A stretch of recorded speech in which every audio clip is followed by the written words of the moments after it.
Hello, hello, hello, hello, hello. Hi, my name is Linda Murray Bullard. They call me the business plug, and I am coming on to tell you about what I have coming on, but also I'm excited about today's conversation because today's conversation is about government contracting.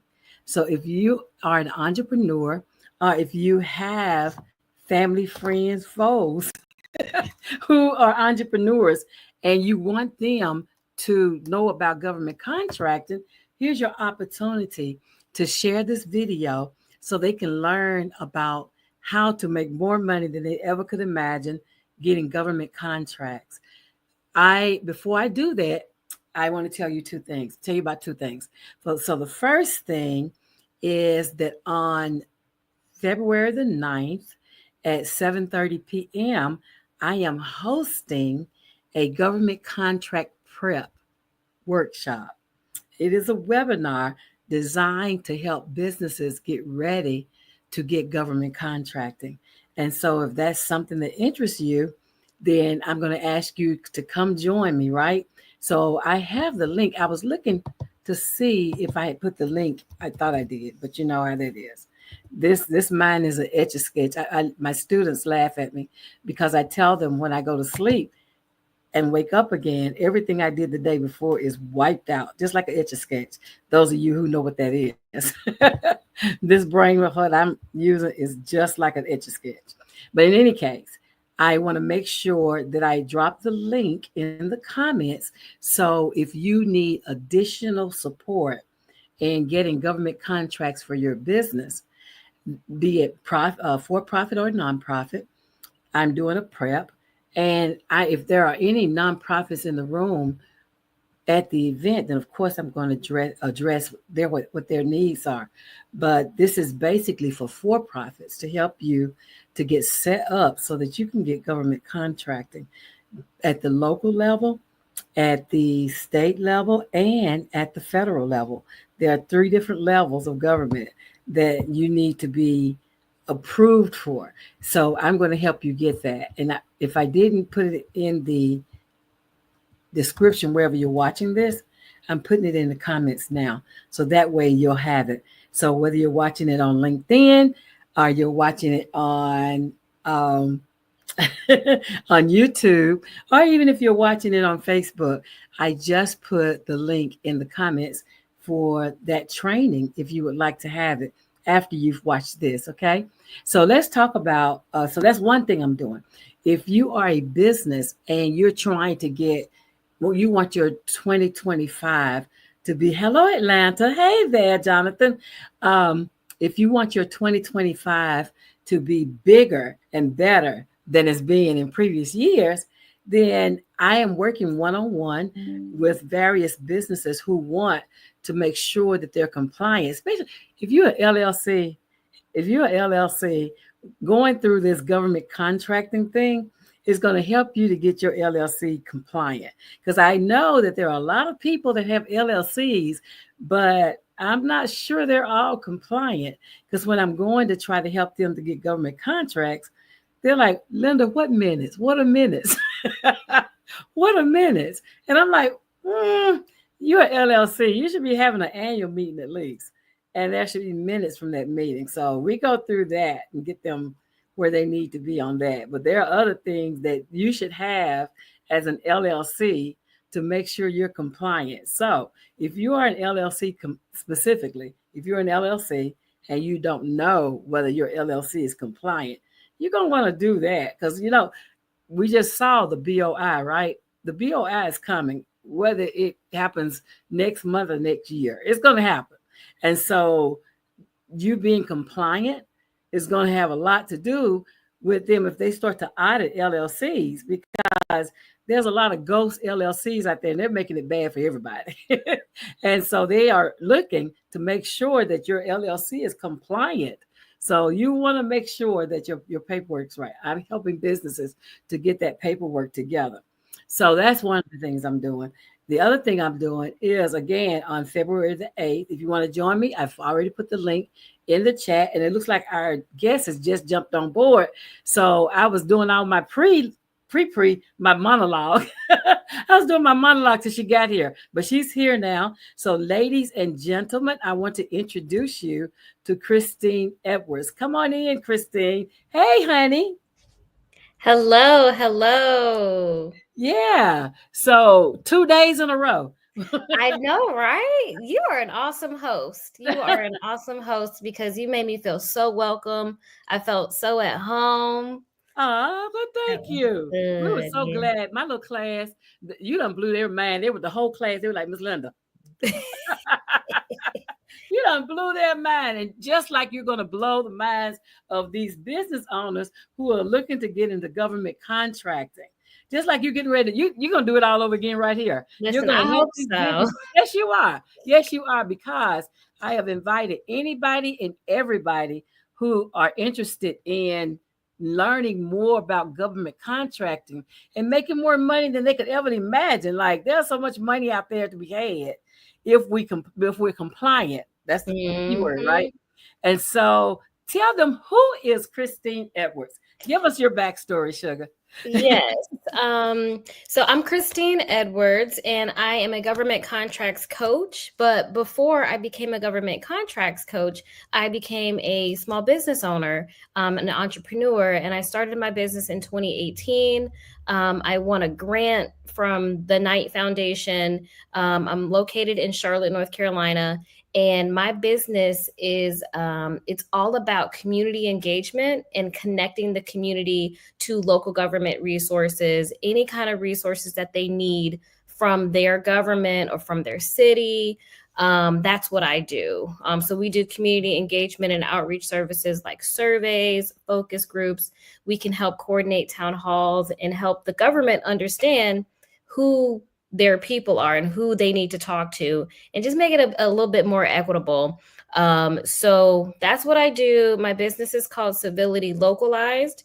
And through my government contracts business, I learned what it takes to teach other small businesses to learn how to earn these contracts as well. Yeah. Absolutely. I love that. I love that because I have been investigating, like I've been helping, I dedicated the entire year last year to helping businesses get certified, right? In Mhm. their city, state, federal, right? That's all I did Mhm. last year. That was my primary focus. But then this year, okay, now you're certified. How do you use it? Because Right. a lot of people are certified and never use them. And it has a lot of red tape purposely, Yep. you know how things are. It has a lot of hoops to jump. But once you have jumped all those hoops, Yeah. it is so worth all the effort. It's like once you get your ducks in a row, you're Yeah, ready to go. You're good to go. absolutely. Um, I think you said something about compliance earlier, and I Mhm. think that's definitely true. I think that especially when you talk about government contracts, there's a lot of rules that you have to follow. But I will say there are ways to kind of get into it using relationships, right? Exactly. Because Exactly. relationships Exactly. are key. That So, it is totally relationship based. I say that every day. It's totally mhm. relationship based. Like it's important who you know, but it's more important who knows you. Mhm. Absolutely. I Yeah, love yeah, yeah, it. yeah. So definitely, we agree because that's the game is being played.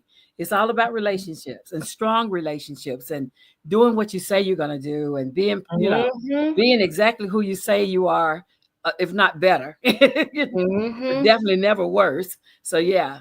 So talk about the whole journey, like in your line of work with small businesses. Do you see what is the most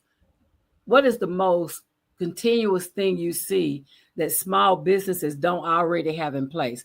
For me, it was minutes. What is Mm. it for you? Do you mean like meeting minutes, like notes? Yeah, when they're trying to get compliant, when they're going after the certifications, what do Mm. you see most times businesses don't have? Um, a lot of times people will get hung up on the fact that they don't have past performance. Oh, And past performance is everything because government contracts is a trust business. It's about trust and reputation. Yeah. So you have to be able to show your past performance. And so a lot of the business owners that I coach and that I talk to, they think that they don't have any examples of past performance. And but you really have to dig deep. Now, if you're just starting out, you might not have a ton of experience under your belt, but you can still use your past performance from maybe like a volunteer position that you had, or something that you did that was pro bono, or something that you did when you were beta testing out your idea. If you did a speaking engagement, a lot of times people don't realize that a speaking engagement is a training workshop. It is. It is. So, I really help people to dig deep and, find those past performances so that they can put it in their capability statement and they can say, this is something that I've done that shows that I can do this work. So, when you're first starting out, you get hung up on, well, I just want to get my foot in the door. I just want to get my first contract. But sometimes you have to think about what are the things that are going to get you there. Exactly. Yeah, exactly. Positioning, right? Positioning. Yeah. So, people get hung up on the past performance, and I always advocate for people or tell people to get reviews and get testimonials, even if it's from like you had a discovery call. Yeah. Or you had one meeting with somebody or a networking event. If you did anything where you were showcasing who you are, then I think that counts as past performance.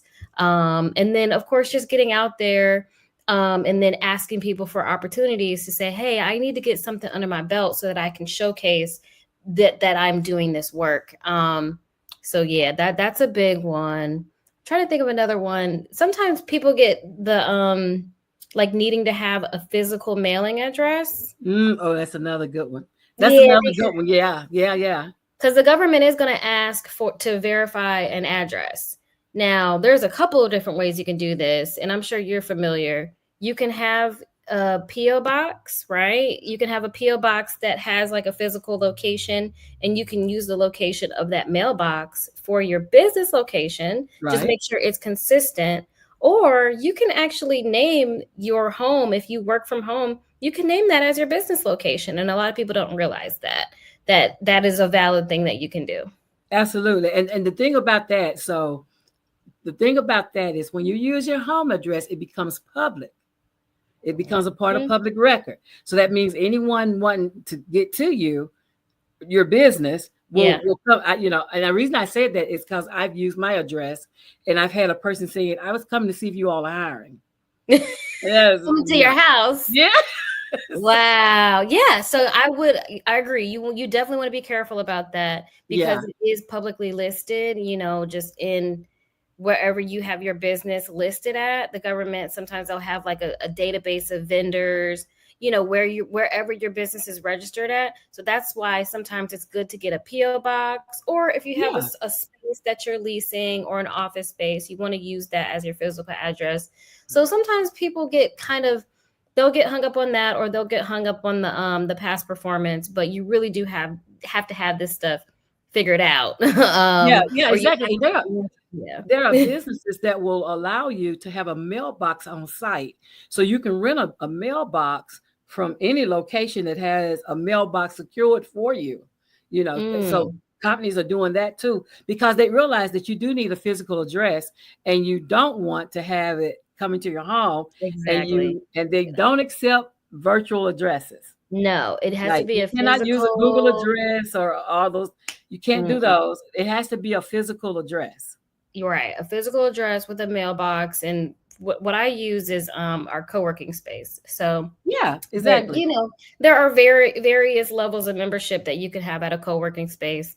And a lot of times, a lot of the members literally just use the address to get mail sent there for their business. Exactly. And also it helps because I use a Google business listing to help us with our marketing and to help, people to know how to reach us. And that address, to our co-working space is what I use on Google as well.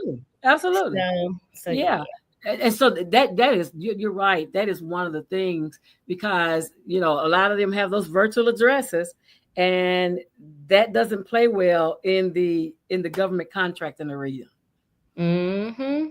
What else have you seen? What I've seen is when people are going into the contracting, the gathering of the documents, right? Because they Mm-hmm. ask you very specifically for your taxes. Mm-hmm. Sometimes they will. Okay, so there's a couple of different ways to look at documents. So it depends on what we're talking about. Are we talking about certifications? Because sometimes there are certain government certifications that do ask for your taxes. And some of those certifications, they just want to verify that your personal net worth is not above a certain amount. The SBA, the Small Business Administration, Mm-hmm. in order to qualify for these certifications, your personal net worth has to be, I think it's like 1/4 of the SBA designation, which is $14 million. Right. So your business is a small business until you reach $14 million annually. Exactly. So Exactly. I'm not there yet. I'm not there yet either. I'm waiting to get there. Right. So, so a lot of our businesses are firmly in that small business category. Absolutely. And the only reason that they ask for your taxes is because they want to make sure that you meet that threshold and you're not a secret millionaire. Yeah. So that they can, so that you can be eligible. So that's the first instance when they are going to ask about your taxes, is if they need to verify your net worth. Now, on the other side of things, when you are pursuing a government contract and let's say you found an RFP, request for proposal, you find a bid that it looks so good. You're like, oh my gosh, I can totally do this. This looks right up my alley. And so you're going through the bid and you're looking at all the required paperwork and you're like, oh my gosh, they're asking for so much information.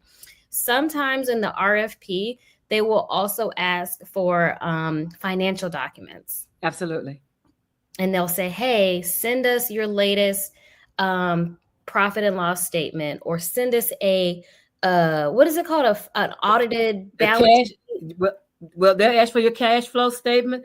I've had them have my clients to give them a personal debt schedule. Like, they ask for the documents, right? And Right. so, and they really want, what they're looking for is to make sure you're able to manage money, because in some cases they send you the entire contract money up front.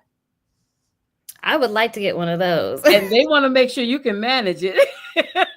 I would like to get one of those. I've seen that. I've never gotten a whole contract up front before, but on one of my larger contracts, they actually asked to see my financials because it is against their policy to be more than 45% of my income. So they wanted to make sure that the contract amount was not like a monopoly based on my entire income. Yeah. And so I have a whole portfolio of clients. And so because basically, if you get a contract that's your whole income, you are an employee. Yeah. Yeah. They want to make sure that you're making money another way other than just doing 100% government contract. And if you're doing government contracts, and that's a whole little thing, right? That's a whole separate arrangement. But what they want to do, the federal government looks to support small businesses. Like, they're looking for small businesses for these services and these products. And so if you're selling products and services and you're scoundering every month trying to find another customer, when you get tired of doing that, you really should consider going into government contracting. Oh yeah, absolutely. That's one of the things that I always advocate for, is having a good mix. Yeah.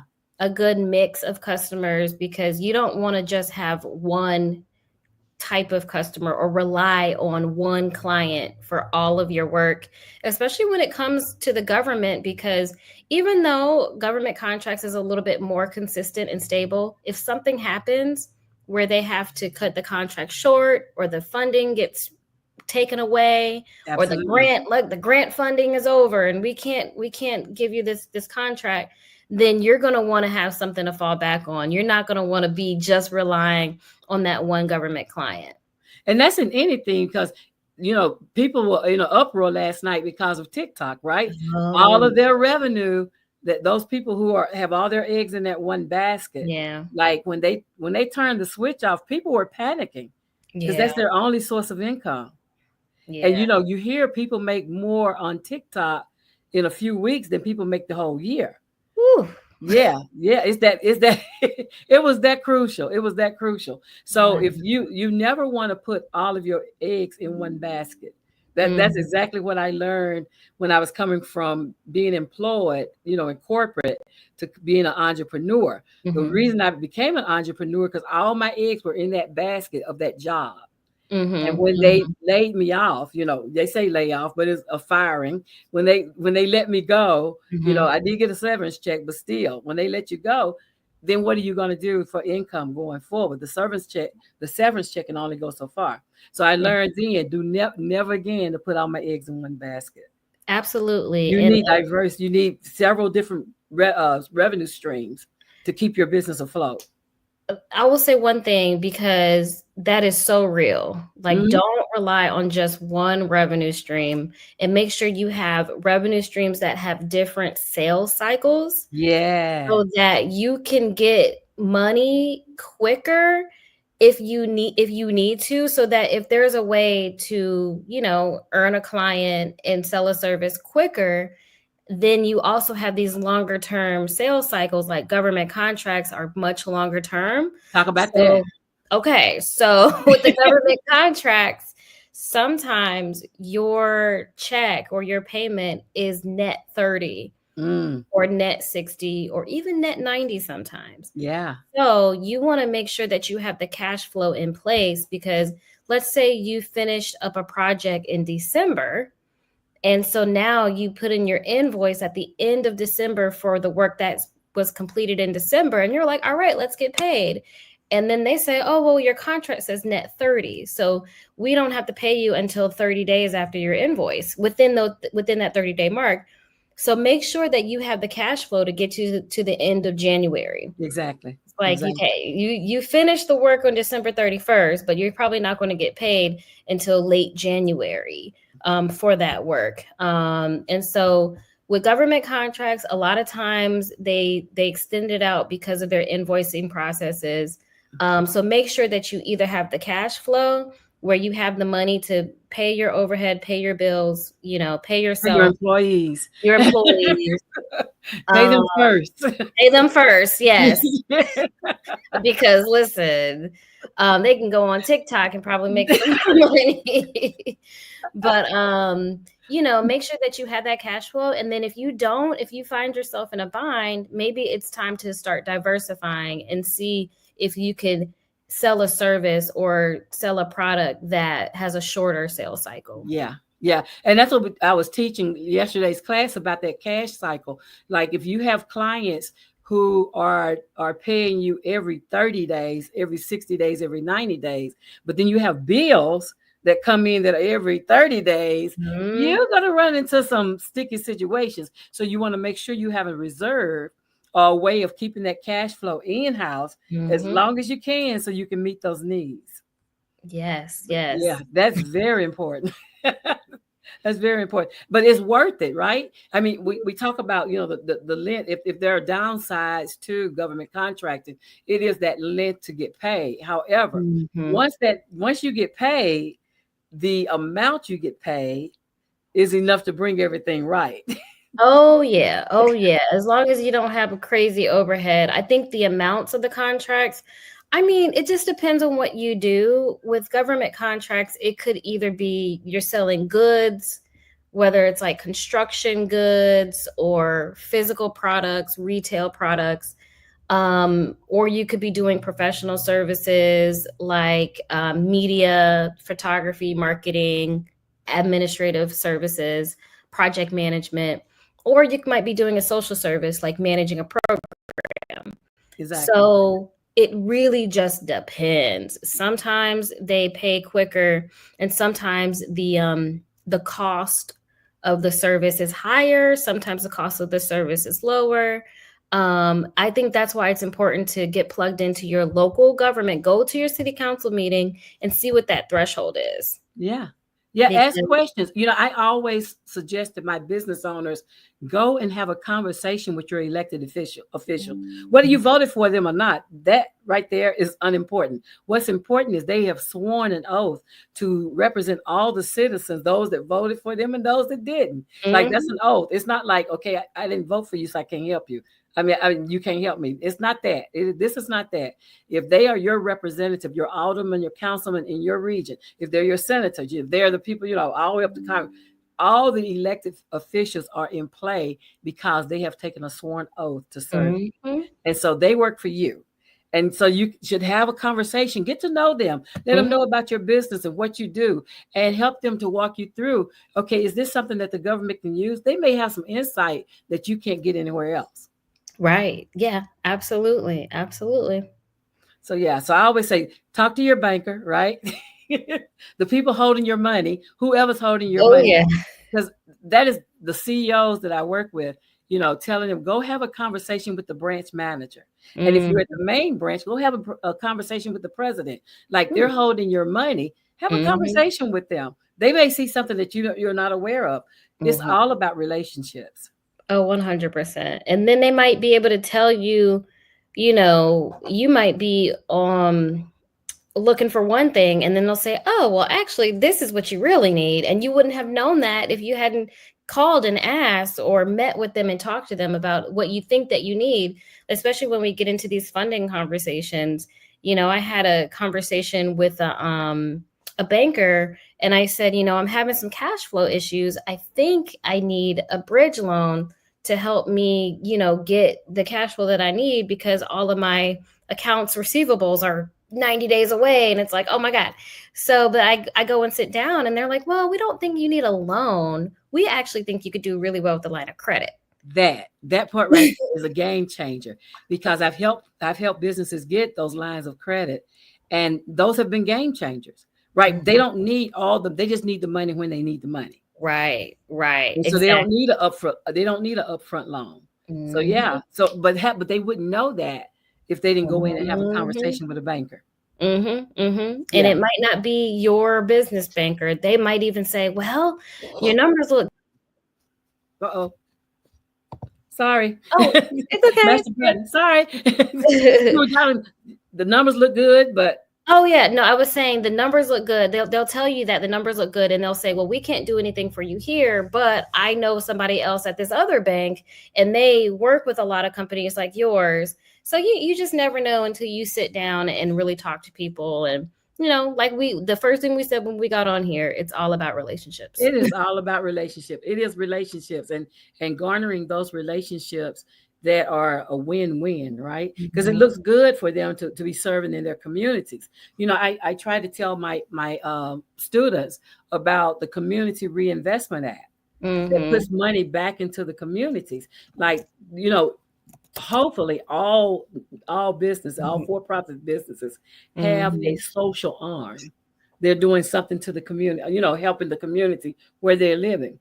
And so going to the bank and getting with a nonprofit, and then going to the bank and applying for those community reinvestments to do something good in their own communities is always a great idea. Absolutely. Because we want to not just take. We want to give too and contribute to our communities. I mean, yeah. And then today, tomorrow, we're going to be recognizing Martin Luther King Jr., federal holiday. So you're absolutely right. We need to be giving back to the community, thinking about how we can serve others. Yes, absolutely. I am definitely on board with that. Absolutely. We need to do that. That's a day of service, not a day off, is what we say here in Chattanooga. And so we have community groups that get together. They go and pick up trash.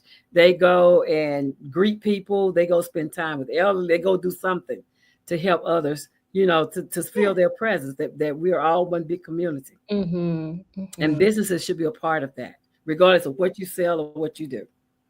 So I'm an advocate for that. So getting back to government contracting, when, so in grants, you have a 10-to-1, right? You apply 10 times in hopes of getting one. Like my $300 million grant writer, who was my mentor, God rest him, Max Church, told me, said, Linda, tell them it's 10-1. So a lot of people, even in grant funding, the same thing you use to get ready for government contracting also applies when you're going after grants.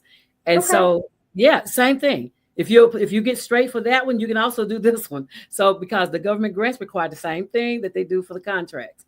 So when you're doing that, though, a lot of times people apply for one, or they apply for one contract and they don't get it. They apply for one grant and they don't get it. They get discouraged.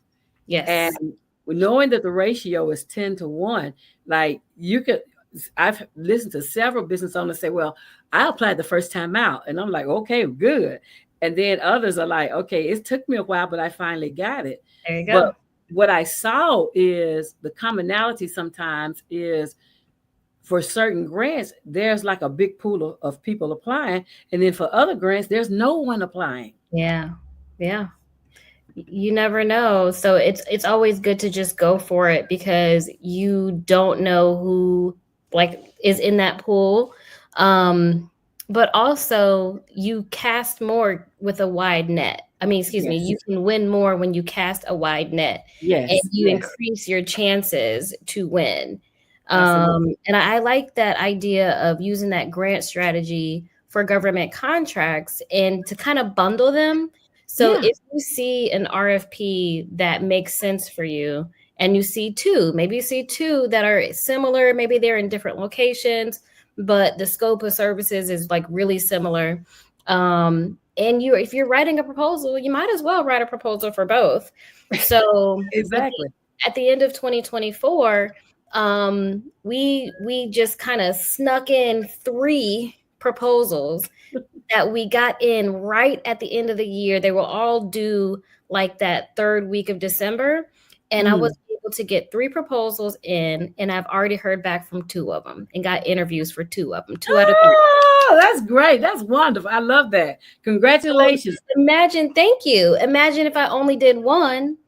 It might be the one that I didn't get a call back on yet, you know? Exactly. So I'm still waiting to hear back from the other one. I need to follow up about it. But 2 out of 3 is great. Yeah, for the interview. So we'll see. But you know, the more that you play, the more you are gonna win. Absolutely. Absolutely. And you can't win in a game where you don't play. Yes. I love it. So coming from this, what one thing would you like anyone that's looking at this interview to take away from it? What's the one thing? Stay ready so you don't have to get ready. Absolutely. That plays well in this arena. Stay ready. And I think, you know, especially like with COVID, a lot of the people that were able to take advantage of the programs were already ready. Yeah. Take advantage of those programs. Exactly. So yeah, I just, you know, for the folks that are looking at doing government contracts, just get to a place where you know, if you stay ready, you don't have to get ready too much. But also, you know, don't feel like you have to stay in your lane. Explore a little bit, do some research on your own, and see what feels right for you. And it's not a get rich quick scheme. It's not that. It takes time and patience. Would you agree? I absolutely agree. I absolutely agree. It definitely takes a lot of time and patience. Like I said, with the net 30, net 60 thing in terms of payment.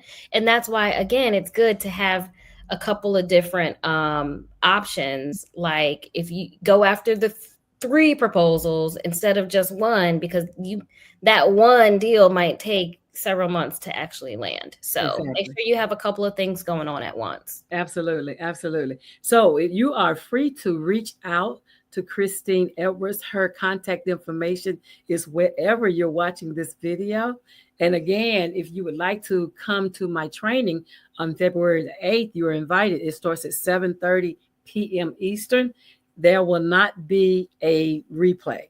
I am only working with people who are ready to work, to get the work done. Because I mean, this whole results is my keyword this year. Is I want people to have results. And so you have to do the work. But that's what we're doing. So please reach out to us if you have need for contract support. Here you go. My name is Linda Murray Bullard. They call me the business plug, and I just plugged you in to government contracting with Christine Edwards. Join us here every Sunday, 7 p.m. Eastern Time, where we have business conversations with business people for business people on the Business Plugs Mixer. Thank you all for joining us, and we'll see you next Sunday. All right.